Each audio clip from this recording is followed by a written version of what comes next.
My mom and brother storm my driveway, bags in hand, ready to move into my house, the one I just bought, without even asking.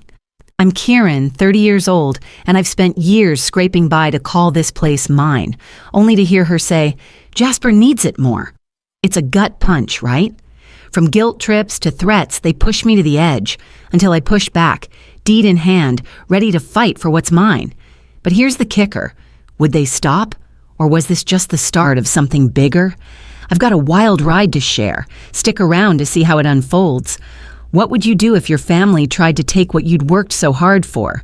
Drop your thoughts below. I'd love to hear them. The late summer heat pressed against my skin as I dragged the last cardboard box over the threshold of my new Raleigh house, a 3-bedroom haven I'd dreamed of for years. I'd barely set it down, dust swirling in the sunlight, when my phone buzzed on the counter, Mom's name glowing like a warning sign. I wiped sweat from my brow, tapped the screen, and her voice sliced through the hum of cicadas outside. "Kieran, Jasper needs this house more than you do." My chest tightened, a mix of disbelief and something heavier, maybe the weight of all those years I'd watched her fuss over him while I scraped by with the leftovers. I stood there in the kitchen, surrounded by the sharp scent of fresh paint and the faint sweetness of iced tea sweating on the counter. This place was mine after 8 long years of squirreling away every spare dime since 2015 of late nights at the diner and side gigs nobody else wanted. I just started unpacking my thrift store dishes, chipped but cheerful, grinning at the thought of finally having a space to call my own. The phone felt warm against my ear as I waited for Mom to laugh, to say she was joking. She didn't. "He's struggling, Kieran," she pressed, her tone sharp enough to cut glass. "You don't need all this room for just yourself." I let out a chuckle, dry, involuntary, because surely she couldn't mean it. But then she kept going, her words piling up like storm clouds. "Family helps family," she snapped, and I could almost see her pointing that familiar finger through the line. My grip tightened on the phone, knuckles whitening. "I worked for this, Mom," I said, voice steady despite the heat rising in my throat. "Jasper's had his chances, plenty of them." I thought of the bigger bedroom he'd sprawled out in growing up, the way she'd always smoothed his sheets while mine stayed rumpled. She didn't answer right away. The silence stretched, heavy with her disapproval. Then a click. She'd hung up. I stood there staring at the half-unpacked boxes, their contents spilling out like my thoughts. The cicadas droned on outside, oblivious. I set the phone down, my hands trembling just a little, and muttered to the empty room, "This is mine, Mom." Jasper's had enough chances. The words came out louder than I meant, echoing off the bare walls, a declaration to no one but myself. I turned back to the boxes, pulling out a faded quilt I'd kept from my first apartment. A threadbare thing, but it felt like a medal, proof I'd built this life from scratch. I smoothed it over the arm of a chair, letting my fingers linger on the worn patches. Maybe it's a small thing, but sometimes the smallest victories teach us who we really are. The humidity clung to me, the air thick with the promise of a Carolina summer, and I tried to shake off Mom's call. I crossed to the living room, grabbed a rug I'd scored at a yard sale, and gave it a good shake, watching dust dance in the light. That's when my phone pinged again. I glanced over, heart sinking as Jasper's name flashed up. "We need to talk." I froze, rug still in hand, wondering what he'd say, and what Mom might do next. I'd barely settled into the rhythm of unpacking when the front door swung open, hinges creaking like an unwelcome guest had arrived. Jasper strode in, arms crossed tight across his chest, his boots scuffing my new hardwood floors like he already owned the place. Mom's voice from yesterday still buzzed in my ears. "You're being selfish, Kieran." Sharp and accusing, a needle I couldn't shake. I straightened up from a box of books, brushing dust off my hands, and caught his eye. That smug tilt of his mouth took me right back to years ago, when he'd sold his beat-up Chevy for some get-rich-quick scheme. Another flop Mom had swooped in to fix while I patched my own life together. The living room smelled faintly of the pumpkin spice candle flickering on the windowsill. a little luxury I'd treated myself to for this new start in early fall 2023. A cool breeze slipped through the open window, carrying the smoky tang of BBQ from next door. But the air inside felt heavier. Boxes still lined the walls, their contents spilling out like my patience.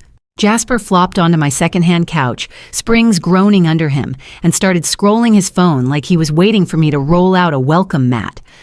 "Mom's right," he said, not even looking up. "This place is too big for you. I need it." My jaw tightened, and I crossed my arms to match his.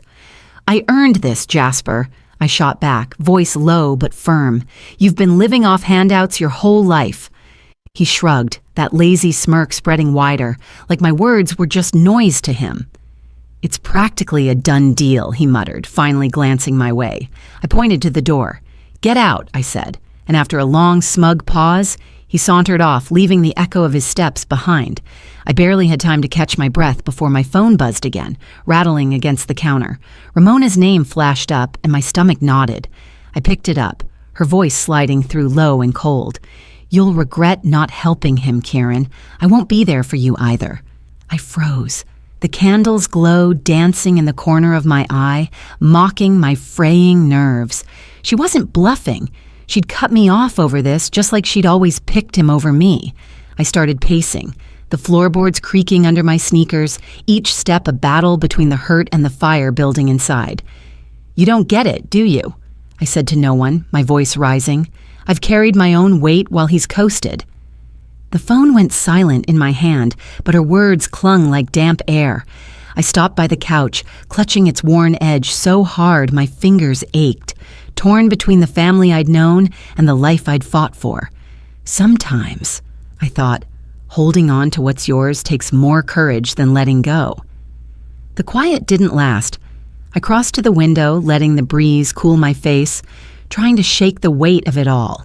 The BBQ smoke curled in lazy wisps outside, a reminder of neighbors living their lives while mine teetered. I turned back to the room, the half-unpacked boxes staring at me like a challenge, and then I heard it, the front door slamming shut as Jasper left. I marched over, threw the deadbolt with a loud click, and shouted into the empty house, "This is mine, and you don't get to take it!" My voice bounced off the walls, raw and unshaken, a line drawn in the sand. I stood there, chest heaving, the candle's flame trembling as if it felt the shift too. Then my phone pinged, cutting through the stillness. I fished it out of my pocket, and Mom's text glared up at me. "We're coming over tomorrow. Be ready." My grip tightened, and I wondered just how far she'd push this, and how much more I'd have to stand my ground. The gravel crunched under tires as Mom's beat-up Honda screeched to a stop in my driveway, the noise cutting through the calm of a mid-spring afternoon in 2024. I stood on my front porch, a glass of sweet tea cold in my hand, watching as she flung the driver's door open and Jasper climbed out, both of them hauling bags like they'd already signed the lease. No knock, no call, just the two of them unloading their stuff onto my lawn as if I'd handed over the keys yesterday. I caught Jasper's eye, that cocky grin spreading across his face, and it hit me like a slap. The same look he'd worn years back when he borrowed my savings for some teenage whim and never paid a dime. Same old game, different stakes. The air hung thick with humidity, heavier than the tension building inside me, while dogwoods bloomed pink and white along the fence, their petals trembling in the breeze. A neighbor's lawnmower droned a street over, a steady hum against the chaos unfolding in front of my 3-bedroom house in Raleigh. I'd spent the morning sweeping the porch, savoring the quiet after Mom's text yesterday. "We're coming over. Be ready." And now here they were, turning my sanctuary into their battlefield. Ramona marched up the steps, suitcase banging against her leg, her voice barking over the spring air. "Jasper's staying here. It's settled." Jasper shuffled behind, dragging a duffel past me like I was a ghost in my own doorway. I planted my feet firm, blocking the threshold, the tea glass slick with condensation in my grip. "This is my house," I said, voice quivering despite my best effort. "You don't decide this." Ramona stopped short, her eyes narrowing like I'd insulted her. "You're selfish. He's family." she scoffed, jabbing a finger toward Jasper, who'd paused to lean against the railing, smirking as if this was all a show for his amusement. My heart pounded, but I reached into my pocket, pulled out my phone, and swiped to the photo of my deed. My name in bold, no one else's. "Legally, you've got nothing," I told them, holding it up so the sunlight caught the screen. "Leave, or I call the cops." Ramona's glare could have burned holes through me, but I didn't budge. Jasper shifted, fumbling his bag, the smirk fading just a touch. "You wouldn't dare," she hissed, but I tilted my chin higher. "Try me," I said, and meant it. The lawnmower's hum filled the silence as they hesitated, her face flushing redder with every second. Then Jasper's duffel hit the ground with a dull thud, slipping from his grip, and Ramona's shoulders stiffened. After a long, ugly stare down, her eyes locked on mine like she could will me to break, they turned, retreating step by slow step back to the car. I stayed rooted in the doorway, hands trembling as I lifted the sweet tea to my lips. The coolness, a small comfort against the heat of the moment. Jasper tossed his bag into the trunk, Ramona muttering under her breath as she climbed in. The engine roared to life, tires spitting gravel, and as they peeled out, Mom leaned out the window, her voice sharp over the noise. "This isn't over." I watched the Honda disappear down the street, my pulse still racing, wondering what scheme she'd cook up next. Standing my ground felt like a win, small but real, and I let the tea glass clink onto the porch railing, steadying myself against it. Life's funny that way. Sometimes the hardest fights are the ones that prove what's truly yours. The dogwood swayed, petals drifting down like quiet applause, and I turned back inside, the weight of their bags gone but the shadow of their words lingering. The night stretched long and restless, every creak of the house jolting me awake, my mind spinning with visions of Mom and Jasper creeping back with their bags under the cover of darkness. I lay there in the stillness of early June 2024, the faint patter of rain against the window, doing little to soothe me after their bold stunt yesterday. Mom's voice from years ago hissed in my memory. "I'll teach you a lesson, Kieran," a promise she'd spat when I dared talk back as a kid. I could almost hear her now, plotting with that same fierce edge, and it sent a shiver down my spine, despite the warm Raleigh air seeping through the cracks. Sleep wasn't coming, so I rolled out of bed, bare feet padding across the floorboards, determined to take back some control. By morning, I'd set up camp in my home office, a cluttered corner of the house I'd claimed as my own. Papers spilled across the desk, bills, receipts, a glass of lemonade sitting untouched, its ice long melted into a puddle. Soft rain drummed a steady rhythm outside, mingling with the distant hum of lawnmowers in Raleigh's suburbs, a world away from the chaos in my head. I hunched over my laptop, replaying yesterday's showdown on the porch, Mom's suitcase thumping, Jasper's smug grin, my own shaky stand with the deed. My fingers brushed the edge of that precious document now, mortgage papers stacked beside it, my name in bold, the only one, thank God. I traced the crisp lines, a lifeline etched in black and white after years of saving since 2015. But the relief was fleeting. Their retreat didn't feel final, not with Mom's parting shout still ringing. "This isn't over." I grabbed my phone, scrolled to Holden Vance's number, my lawyer friend from a work gig years back. "They tried to move in, Holden," I said when he picked up, my voice tight. "Help me stop this." His tone came through cool and sharp like a steady hand on my shoulder. "File a report. Lock the title. We'll sort it." I nodded to myself, the knot in my chest loosening just a fraction. The drive to the Raleigh police station felt endless, the rain-slicked roads blurring past as my palms grew sweaty on the steering wheel. I parked under a drooping oak, its leaves heavy with water, and stepped inside, the air cool and sharp with the scent of damp uniforms and old paper. At the desk, I laid it all out, the bags, the threats, my deed, my words tumbling over each other as the officer scribbled notes. He looked up, gray eyes steady, and nodded. "Next time, it's trespassing," he said, sliding the incident report across for me to sign. "Your call."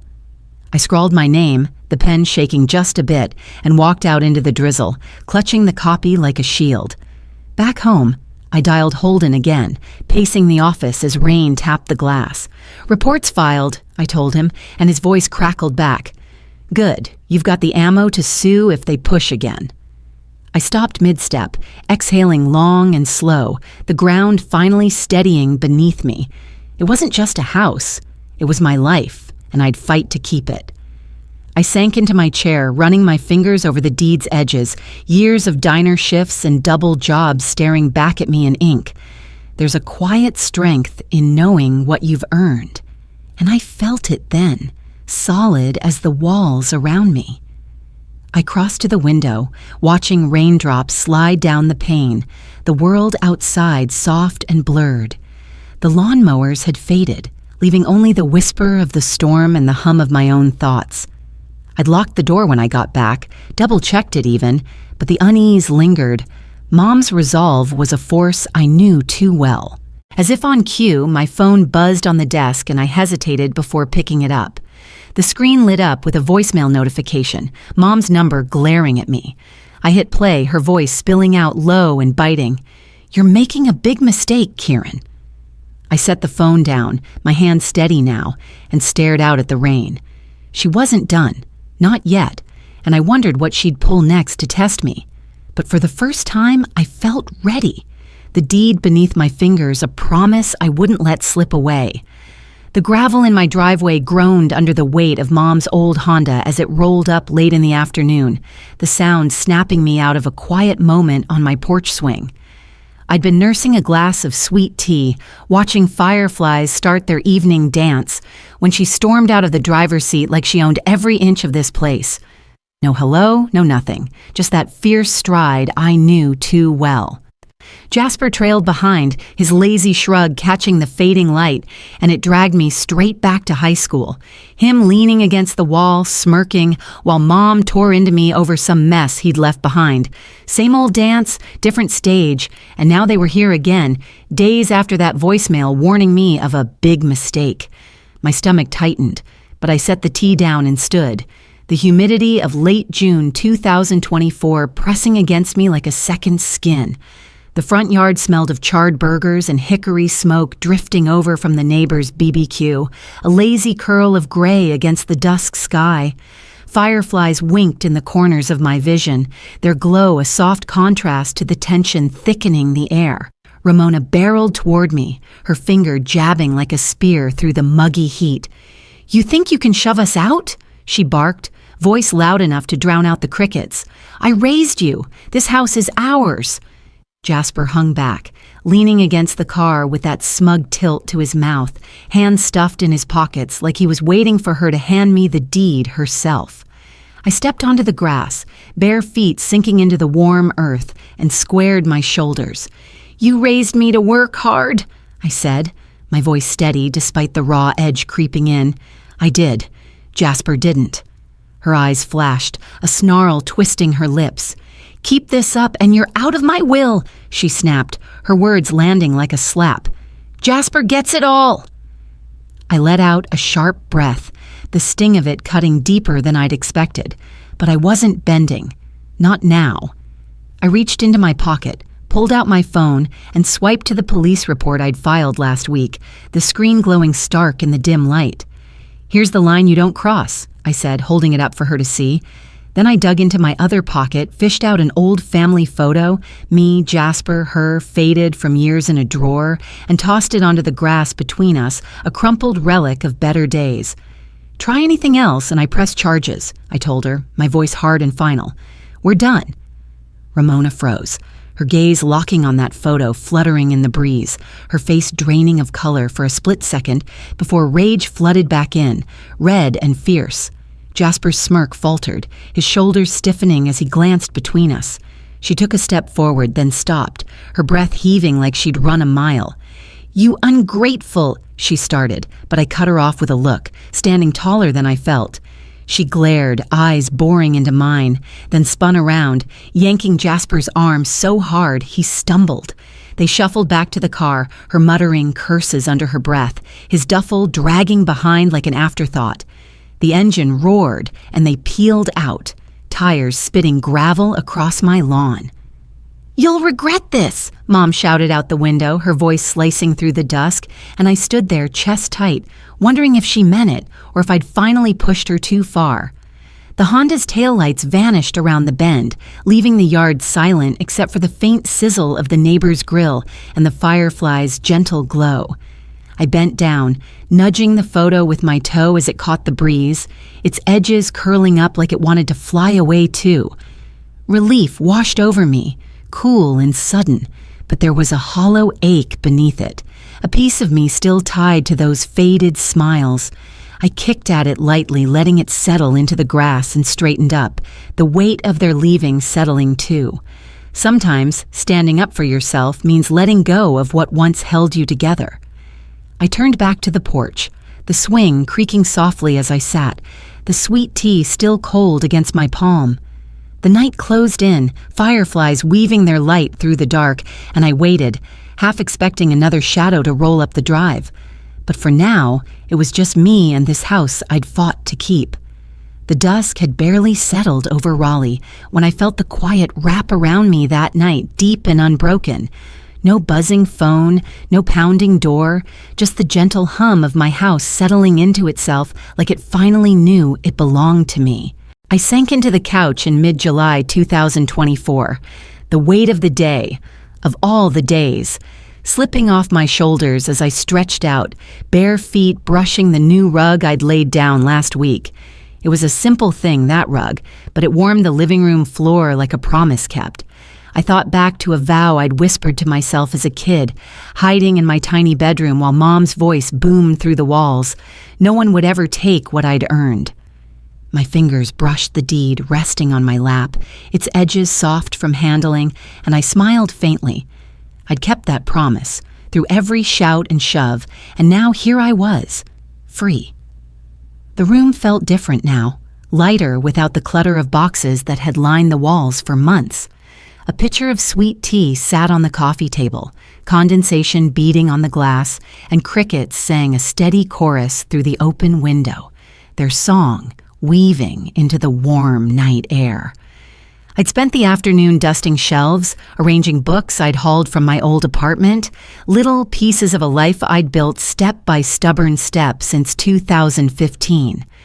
No word had come from Mom or Jasper since they'd sped off yesterday, her threat, "You'll regret this," fading into the distance like exhaust on the wind. It was really over, and the stillness proved it. I grabbed my phone, thumb hovering over the screen, and texted Holden, my steady lawyer friend. "They're gone. What now?" His reply pinged back fast. "Nothing unless they're dumb enough to try again. You're set." I let out a soft laugh, the first real grin in months tugging at my lips, and set the phone down beside the deed, my trophy, my proof. The night called me outside, so I pushed off the couch and stepped onto the porch, the boards creaking under my weight like an old friend saying hello. The air hung warm and free, thick with the scent of cut grass and the faint buzz of summer life in Raleigh's suburbs. I leaned against the railing, gazing out at the street where fireflies had flickered just a night before, and let the truth settle in. This wasn't just a house. It was mine, every inch, from the fresh paint to the worn steps, and I didn't need them anymore. My hand slipped into my pocket, pulling out my phone again, and I scrolled to Mom's number. My thumb paused, a flicker of something. Memory, maybe regret, passing through me, but it didn't stick. I swiped it away, deleting her contact with a quick flick, not mad, not bitter, just ready. The silence that followed felt like victory, pure and clean, washing over me like a breeze. In the end, peace comes not from winning battles, but from knowing you've held your own ground. I stepped back inside, the rug's pattern catching my eye, and I traced its swirls with my toe, a quiet ritual of claiming this space as my own. Nobody's puppet anymore, just me, standing in a house that bore my name alone. The crickets kept singing, their tune a steady pulse against the night, and I poured a glass of sweet tea, the clink of ice, a small celebration. I just settled back onto the couch, the deed still resting nearby, when a car rumbled down the street. My shoulders tensed for a split second, old habits kicking in, but it rolled past, headlights fading into the dark. I exhaled, easing back into the cushions, and let the quiet take over again. Maybe they were gone for good. Maybe this was the end of it. And for the first time in a long while, I believed it could be true. As I stood on my porch that quiet July night, the deed in my hand felt like more than just paper. It was my freedom, hard-won after years of standing firm.